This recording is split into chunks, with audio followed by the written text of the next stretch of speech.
স্ত্রীর বদদোয়ায় স্বামীর তিনটা মারাত্মক ক্ষতি হয়।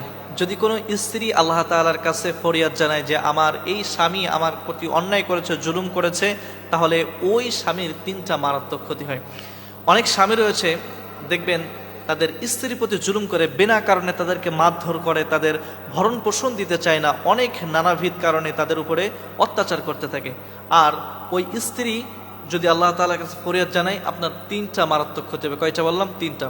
এক নম্বরে, যদি কোনো ব্যক্তি কোন স্ত্রীর উপরে জুলুম করে আর ওই স্ত্রী যদি নামাজ পড়ার পরে আল্লাহর কাছে ফরিয়াদ জানায়, আল্লাহ এই যে স্বামী আমার রয়েছে, এই স্বামী আমার প্রতি অন্যায় করেছে, জুলুম করেছে, বিনা কারণে আমাকে মারধর করেছে, অনেক নির্যাতন আমাকে করেছে, সংসার জীবনে আমি সুখ পেলাম না, এমন করে যদি আল্লাহ তাআলার কাছে দোয়া করতে পারে।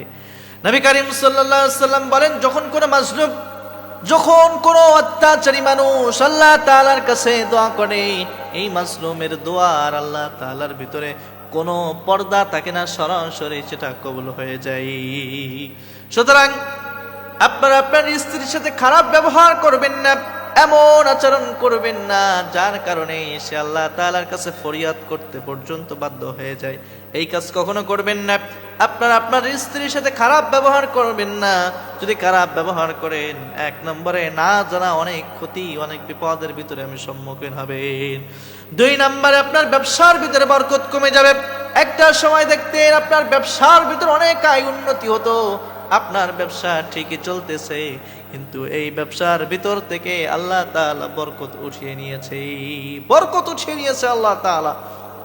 ব্যবসা এখন আর ভালো চলে না। একটা সময় খুব ভালো চলতো ব্যবসাগুলা, কিন্তু ব্যবসার বরকত না থাকার কারণে ব্যবসা আর ভালো চলে না। তাহলে তিন নম্বর এবং সর্বশেষ, দেখবেন যে হঠাৎ হঠাৎ বিপদের ভিতরে আপনি পতিত হচ্ছেন, যে বিপদে পড়ার আপনার কোনো কথা ছিল না, বা যে বিপদ আপনার জন্য না, বা যে রোগ আপনার জন্য, এরকম রোগ বিপদের ভিতরে আপনি হঠাৎ করে পড়ে যাচ্ছেন। এই তিনটা মারাত্মক আপনার ক্ষতি হবে। এক নম্বরে কি বললাম?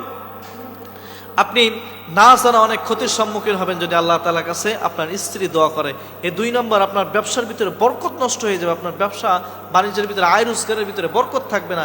তিন নম্বর এবং সর্বশেষ, হঠাৎ হঠাৎ বিপদের ভিতরে আপনি পতিত হবেন, যে বিপদের কোনো মাথা মুন্ডু থাকবে না, যে বিপদ আপনি চিন্তা করবেন না এখানে বিপদ হয়ে গেছে। এখন এই বিষয় থেকে আপনার বাঁচার করণীয় কি? এবার আসুন, বাঁচতে হবে কিভাবে। যখনই